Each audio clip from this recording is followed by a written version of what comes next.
Welcome to the Fatherhood Challenge podcast.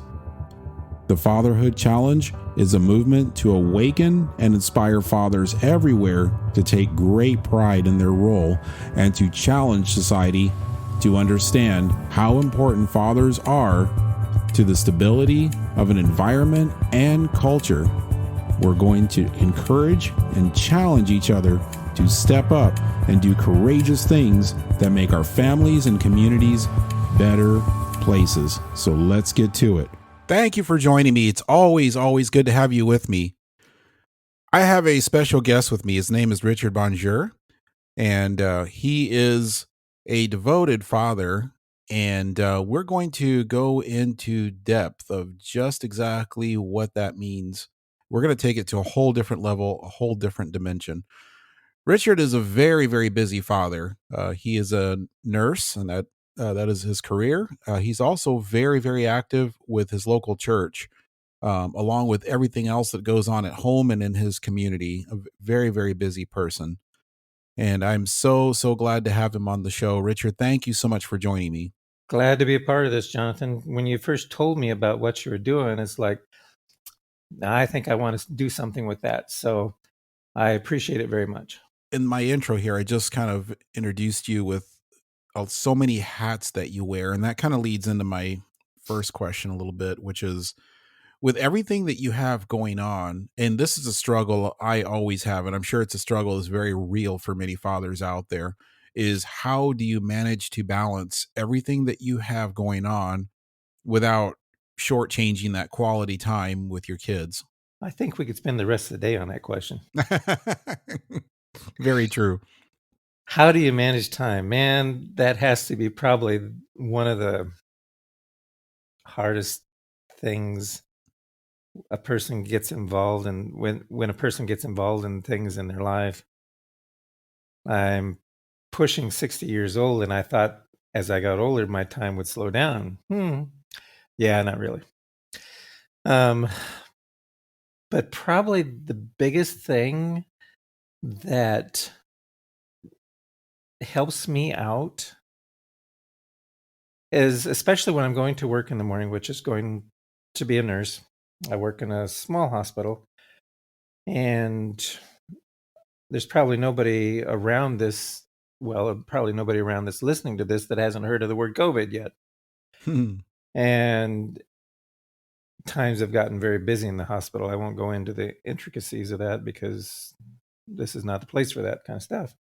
But when I go to work in the morning, I have about a 20-minute drive to go to work, and I spend time with the Lord every morning when I go to work because I ask him to manage my day. I ask him to keep track of things for me. I ask him to help me to work and keep everybody safe. But in the presence of that, I should say, in part of that, I also spend some time asking for my loved ones that are at home or at work or at home, kids and whatnot. I go through a different list, not every day, but depending on what's on my brain and what's on my mind, I go through and ask the Lord to be sure and help them out as well.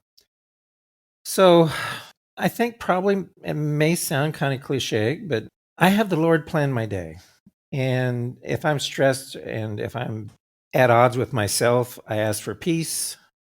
I ask for time management. I ask for faith to be built so that I can accomplish things better. And that also involves time with family and time with the specific new things that we have going on in my life between my wife and I and the people that are living in my house. So it may sound kind of haphazard, but the Lord helps me manage my day, and it helps me manage my time. And without him, I don't know what in the heck I'd do. You know, that's really interesting. We have this image of masculinity as being something where you are self-reliant, self-sufficient, and you are in control of things and you handle things. And it's fast. This is fascinating to me because what I'm hearing from the opposite is the opposite extreme of this. I mean, you're still handling things and everything, but you have this dependence on a much higher power Oh to yeah, help you by all keep means. everything in balance. And that is something that, especially in these times, is it stands out as very, very, very different, but it still accomplishes the same goal that everybody else is trying to do. And that goes into my next question, which is, how does that work for you? The job that I do at work, I hear people talking about the issues and the problems and everything that they have and the concerns, family situation, relationships, you name it. There's as many things out there as you could possibly think of. I think the other thing too that comes up is, in previous episodes, I have hammered over and over again, and to some extent, the importance for fathers to rely on a higher power, to rely on God for their strength, for their anchor. My last episode was a very painful one to do because I had to go and I had to go into my family history and tell the story of how things went wrong in my family from generation to generation. All the challenges that I've ever faced, the abandonment that I experienced, the abandonment that my father experienced, Yep. Yep. and then trace back to where did that come from? And it traces all the way back to my grandfather and a decision that he made when he fell upon financial hard times. He made a decision to trust a bottle instead of trusting in God. No. And that's where everything, all the way down to my generation, went wrong. Yep. It started with that, which Yep. is why that is so important. We think that, oh, we have to be tough. We have to be this macho person. We have to be able to handle it all because that's what society says. And now we find out society doesn't know anything about what they're talking about. No. And men who are reliant on God are standing out as being stronger and being more stable fathers and stable husbands. So hearing this is a breath of fresh air to me. Well, what's cool about it is that yeah, guys are supposed to be macho and they're supposed to be strong and they're supposed to be self-reliant. And you can be all those things. I'm not sure the macho part is what God is looking for, but the strength that you can pass on to your family and your kids and stuff. If you have and you get that strength from your heavenly Father, we're talking about fathers. I have one. I had an earthly father and I have a heavenly father. And if you rely on that strength, if you had a decent father when you were growing up, you learned what strength was and you learned how to handle things. And that transposes into strength that you gain from God because if he truly is your father, you can ask him for those things and you may not see them right away in tangible evidence immediately. But if you rely on him, you'll find that your day flows better. You'll find that your brain is reminded of things that you need to think about, especially if you ask him for help. And it seems kind of superficial. It's like, well, yeah, depend on him. That's all it takes. No, it's not all it takes.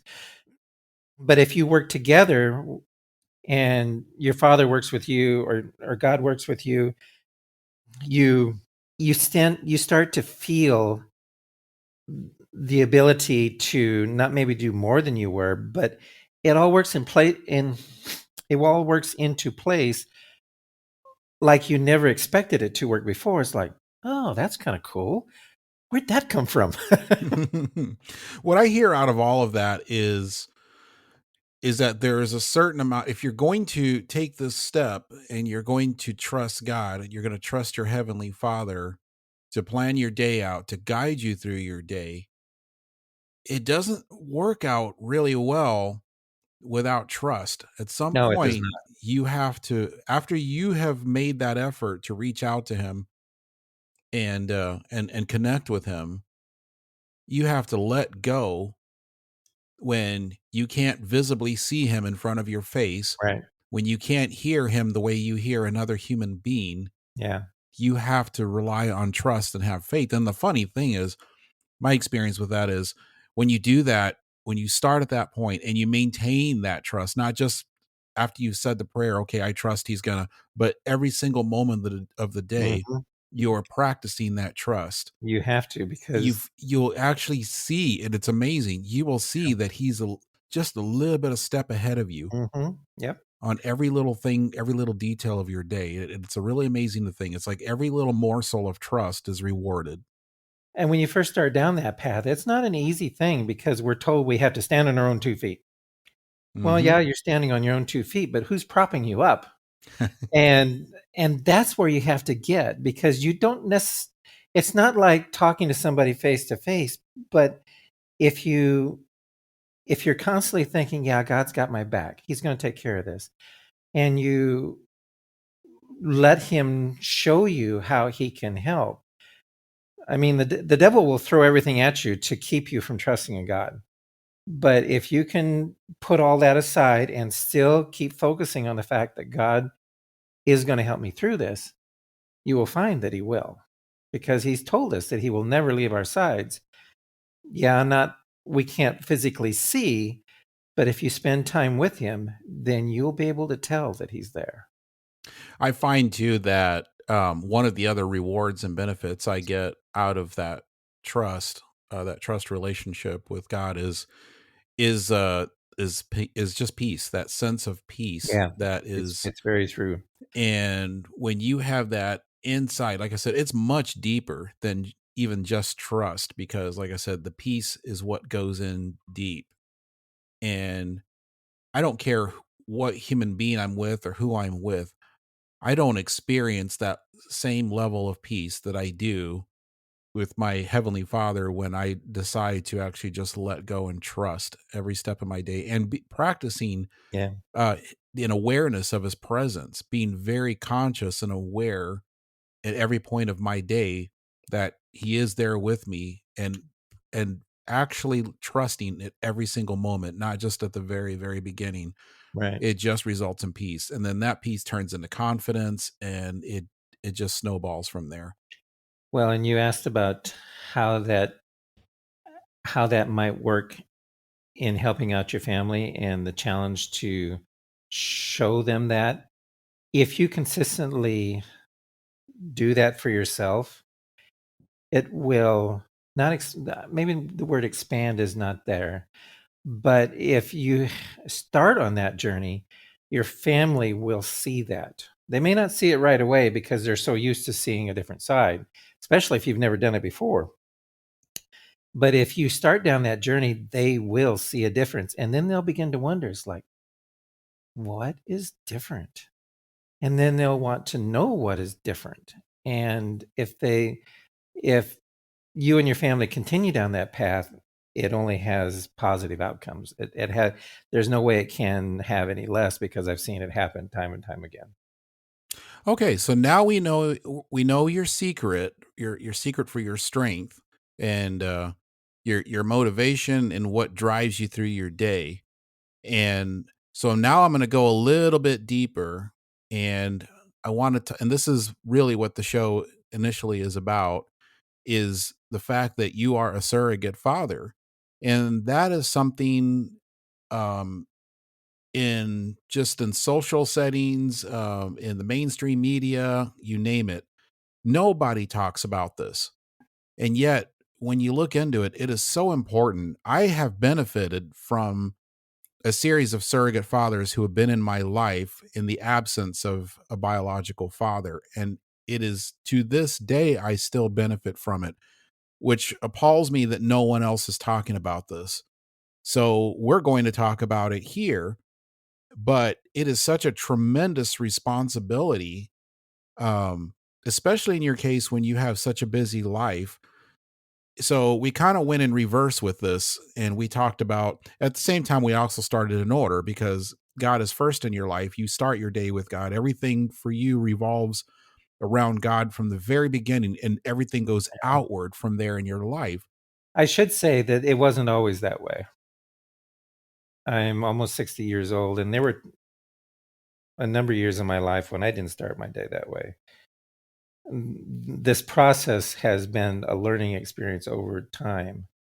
But as this world is, some people would say, falling apart, I have learned that that's the only place where I can find stability and peace, because my life has not always been the way it is right now. So I have to add that I'm not some perfect person, because I'm not.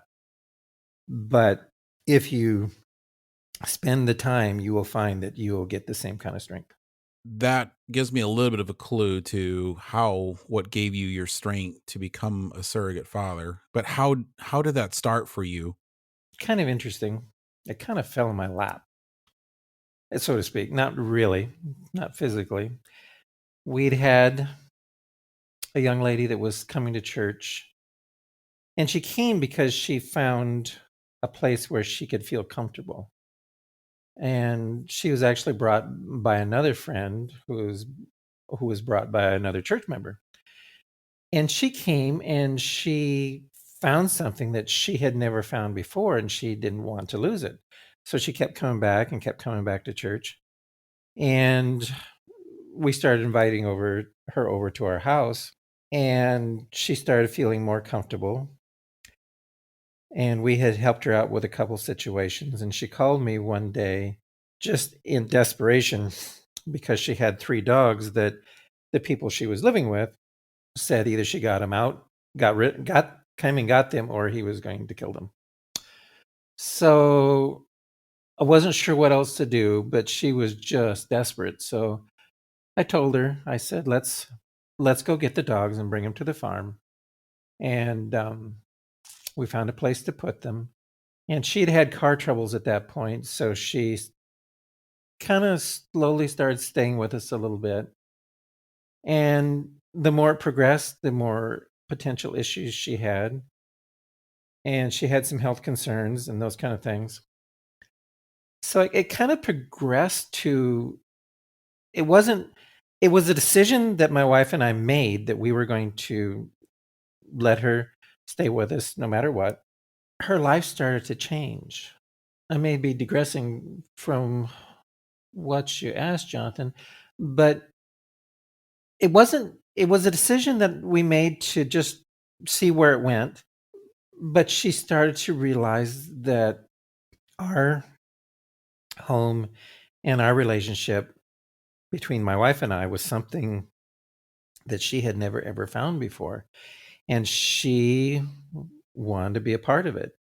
Now, she'd had a life like I have never even touched before. She's had a life that is probably like a lot of other people's lives out there, but there was no home life, there was no family. She had it when she was younger, but it fell apart around the age of 10 to 14. And then she just kind of survived on her own for a long time. And when she started to come to live with us, she got the idea, or she started to see what having a father might be like. Because the first thing she started understanding, which was very hard for her, what unconditional love is. And I'm not sure anybody that has never experienced it really knows what unconditional love is, because unconditional love loves regardless of what's going on. And it doesn't affect if you get mad. It doesn't affect if you hurt yourself. It doesn't affect if something falls apart. Unconditional love is always there, because that's what we get from God. God has unconditional love for us, and he will love us regardless. He loves us whether we're murderers. He loves us whether we've done bad things. He still loves us. And that's what unconditional love is all about. And that's kind of how I fell into the role of surrogate father, because she needed somebody, and we had the ability to give it to her, and it just kind of evolved from there. Was it a gradual process where Yes, you very much so. realized it? Um, it went in stages, because first we told her that as long as she needed it, the room would be hers. Well, as she started to feel more comfortable with us, she started to see needs that she had never had before, because she was she prided herself on the ability to take care of herself. And she had never decided she needed anybody or anything. And as she realized that, yeah, maybe it was okay to need, which she's still struggling for at times, she started to realize the need that she wanted a father because she didn't before. She didn't trust men, period. And it was in a gradual process of her finding she wanted a father and me being able to give her that ability. And the love has as well as grown over time because at first it started as she needs a place to live, but as we became more familiar with each other and we spent time talking and we had long talks, hours sometimes. It I don't want to say it evolved, maybe it did, but it just progressed to that point. And now we have become mom and dad. And she tells everybody that she's glad she has a mom and dad like she never thought she'd ever have. That is that is an amazing, amazing story. An amazing experience. Have you seen a big change from the time that you took her in till now? What does that change look Oh, like? hmm. She was very hurt. She was very angry. She was very dissatisfied with life. She was very dissatisfied with God. She has some health problems as well, and she was dissatisfied with her body. She was just a very upset and unhappy girl. And as time has progressed, and she has learned, ultimately, she has learned what God's love is all about. And she has gone to more and more to trusting God herself than she ever had when she came because she knew there was a God out there and she knew that he loved her, quote unquote, but she didn't understand what that was. And as she has gotten to experience love, her hard exterior has softened immensely. And she's not the same person she was before she came to live with us. And I don't say that to mean we've done some miraculous thing because we haven't. God has changed her life and he's changed her ability to see things and she has realized what love can do for a person. Love is not a physical thing. Well, yeah, it's physical. It can be part of it. But love is so much more than that. And love can permeate your ability to realize that there is more to your existence than just physical, tangible. I want this, I need that. If I don't get this, I'm going to do this. And if I'm mad at you, too bad, you're going to reap my results. Love is much more than that because once you experience God's love, your outlook on life changes drastically. Sounds to me like a lot of what was happening there in that dynamic is almost like the glass or the bowl analogy. You were filled with God's love. You have experienced it firsthand. You experience it daily, and you are filled. You are a complete. You are a whole man, a whole father. And so, when it comes to being a surrogate father and being in that role, you have all this love to give because you feel loved yourself from your heavenly father, and it Right. literally seems like it's just spilling down to her from you. Yeah, it is. And that's the way God intended love to be. You know, he set up our first families to understand love, both physically, mental, spiritual. And that's the way he intended us for it to be because love comes from God, true love. I mean, yeah, we can talk about love. We have love for this and we have love for that. But true love only comes from a relationship that you can pass on. Let's back up. True love only comes from a relationship with God that you can pass on to somebody else. I had the privilege of understanding what love it was from my parents. And I don't know as that happens all that much anymore, which is very, very sad. But the more we could pass on, the more ability we have to pass on love to people, the better this world would be. And right now, everybody hates and everybody is scared and everybody is fearful. And if they could understand the depth of love and protection that God can give us, a lot of that fear and that paranoia and that anger and that hurt would go away. It's just that nobody ever finds it anymore. It's it is hard to describe, because everything you're describing, maybe not all of it, but there are a lot of parts to this that I've just had the joy and the privilege of witnessing.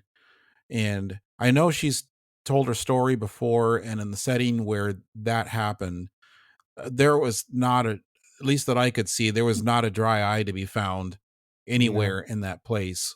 When everyone heard just the tremendous work that God has done in her life, not Yes. just directly in her life, but she also was very specific about how she experienced God's love, through you, through your whole household. It wasn't even just you, it's the whole household.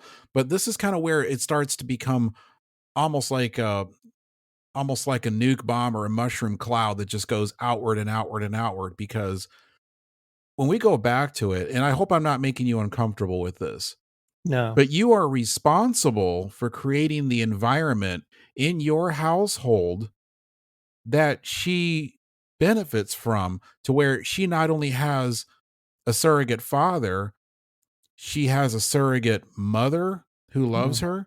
She has surrogate siblings who have taken her in as one of Yep. their own. Where did your kids learn that? Where did everybody in your household become like that? And I think that's where I see this big snowball that just goes outward. And then when I try to make it compact inward to figure out, okay, what's the moment? Where does it all start? Where does it come from? It It takes starts. me back to the beginning of this Yeah. interview where it starts with you personally. It starts with you personally. And if you've never had that experience before, then it needs to start with you, because you have to find, and nobody finds it the same way. My experience is not somebody else's experience. Mine actually came from me experiencing love from my mother and father.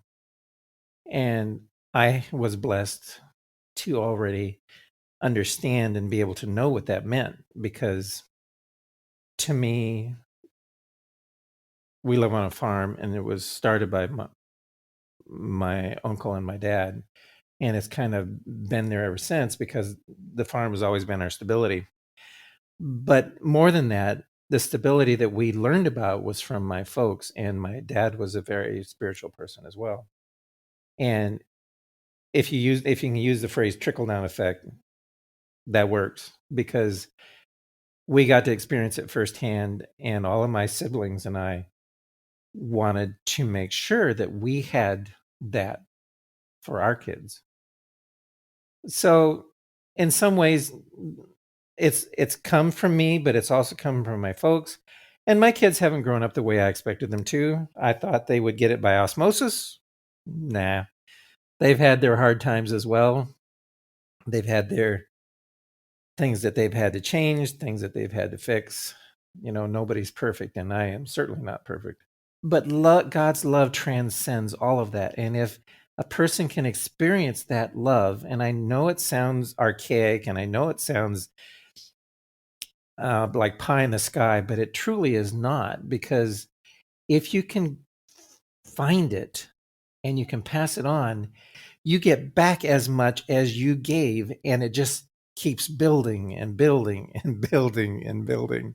And it's really cool to watch, because I've seen it in my surrogate daughter, because I have watched her change and I've watched her grow and I've watched her realize just a little bit what life should be and truly is all about. That kind of makes me curious because, when most people think about surrogate fatherhood, they think about the investment, the physical energy, the emotional investment that it's going to require of them to do that, as if it's this big, huge effort and this big, huge drain.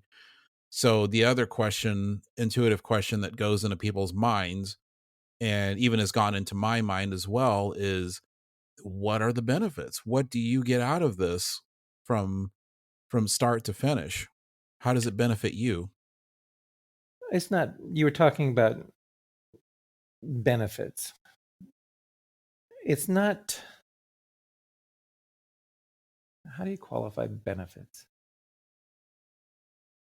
It's an For most interesting people, word. benefits are tangible, things that you can have, things that you can spend, things that make your life better. I've learned to be a person that was a little more extroverted. When I grew up, I was very introverted. I didn't really speak unless I was spoken to. I didn't have a lot of input to put in. Nursing has kind of changed me a little bit because I've had no choice but to be a little bit extroverted. But my wife has also helped me build that a little bit because she is very much an extrovert. Opposites attract. But my daughter came into our lives. It's been hard. We've had some rough spots, screaming matches at times, actually. But to me, the benefit is watching a person that thought that the world was a horrible place to find out that the world does have some bright spots. And the bright spots are centered around the fact that there is love out there if you know where to look for it and you know where to find it. And watching this person realize that all the trouble she had over the years can make a person who they are, but to learn that there is somehow a way to make yourself feel good and make yourself feel happy with the situation that you have, even though it still may not be the greatest. To watch a person learn how to find that for themselves is maybe as much of a benefit as anything, because yeah, I'm not getting any extra money, but I found a new daughter and I have found the ability to pass on something that has meant so much to me over the years. And maybe from her, it can go on to her siblings and some of those other things. Because if you think about it in a global, not global sense, but even a local or a small area around you that you have associations with, if people could understand that and learn, there wouldn't be so much hate, there wouldn't be so much hurt, people wouldn't get killed as easily, people wouldn't be, well, let's just call it, people wouldn't be raped because they would understand what love truly means.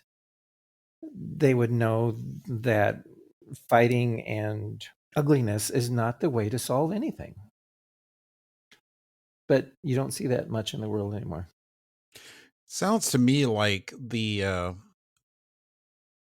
benefit that's there for you is a very, very deep seated, down to the soul level satisfaction that you have caused a ripple effect Yeah. in the world through your daughter.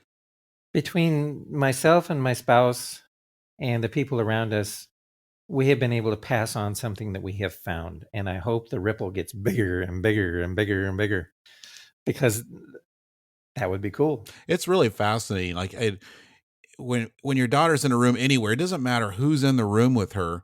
When she shows up, it's an entirely different energy level. The place just lights up. Her Yep. personality, she's a um definitely, it just adds a sense of it's hard to be around her. It's hard to be in this social setting with her and just not light up yourself and not feel happy and not feel joy. It's very contagious. Right. But when she's talked about her faith, and I've heard her just go on and on about her source of strength, and inside Yeah, I'm just which kind of she never had leaping before. inside because I realize where this is coming from because Yeah. I've known her years ago, and she's, from what I can see of her, I mean, just from what I've experienced, like, she is not anywhere near now where she was when I first knew her. And hearing her talk about her faith and just how she overcomes every day, the time that she spends with God, and hearing her talk about those things just almost just gives you the chills and just gives you Mm. this surge of inspiration that, you know what, I can, she makes it seem so simple and so easy. I can do that. I can have that same strong relationship with God too. I And can you can't. be I can be this conqueror. I can go out and just take things by the horns, and I can do pretty much anything. It's that. That's the cool part about it because you truly can. It may not necessarily be easy, but God gives us the ability to do it if we ask and if we stick with it. It's not something that you can try as like, that ain't for me and go away and still expect it to be there because it won't be. It's something that you have to work at. And that's the same way with family. That's the same way of being a father. It's something you have to work at just as well as making a loving relationship with your spouse. It doesn't just happen. It's something you have to work for and work through and work at. And being a father is the same thing because you bring yourself into being a father. And if you've never, it's really hard for a person that's never actually seen what fathers are supposed to be like. If you've never had that, it's twice as hard. But we can still find that relationship if we spend time with God because He will show us through His Word what it means to be a father because He is a father to us. And if we see His relationship with us, then we can turn around and give it back to who we're connected with as well. What is your challenge to fathers today, given all the messages, the negative messages that are out there in society and social media? Fathers are just getting hammered nowadays. Right. And in that environment, you're sitting down with that father face to face. What is your challenge to that father? Don't give up on your kids. My oldest son got married sooner than we thought he should have. And at this point now, he says, yeah, I got married sooner than I should have. And his divorce was kind of gut wrenching. And for a period of time, he felt like the world turned against him. And he basically became a recluse. And the only person he would connect with would be me. And everybody else kind of turned their back on him, or at least it appeared so at the time. He said, Dad, you were the only person that I ever felt like never turned away from me. And yeah, it scared me for a long time. I wasn't sure where he was going. He gave up on God. He gave up on life. He became more or less a hermit, except for work. But then he made some decisions that I thought were kind of strange to begin with. Probably wouldn't have been decisions I made. But I think the Lord was guiding in his life because now he has found a new relationship and a person that's more evenly matched with him. And he has found his relationship with God again. And they are building a family together as to what I was hoping for him to begin with. Now his ex has a relationship now with her new husband, and their grandkids are doing very well, and they are doing well too. So I guess my challenge is don't give up on your kids and don't give up on yourself for being there for your kids. Because if you have ever felt love and you have ever felt love from God, go find it again. And then don't give up on your kids. Show them what that love is about. And you will reap the benefits immensely because they will reap them as well.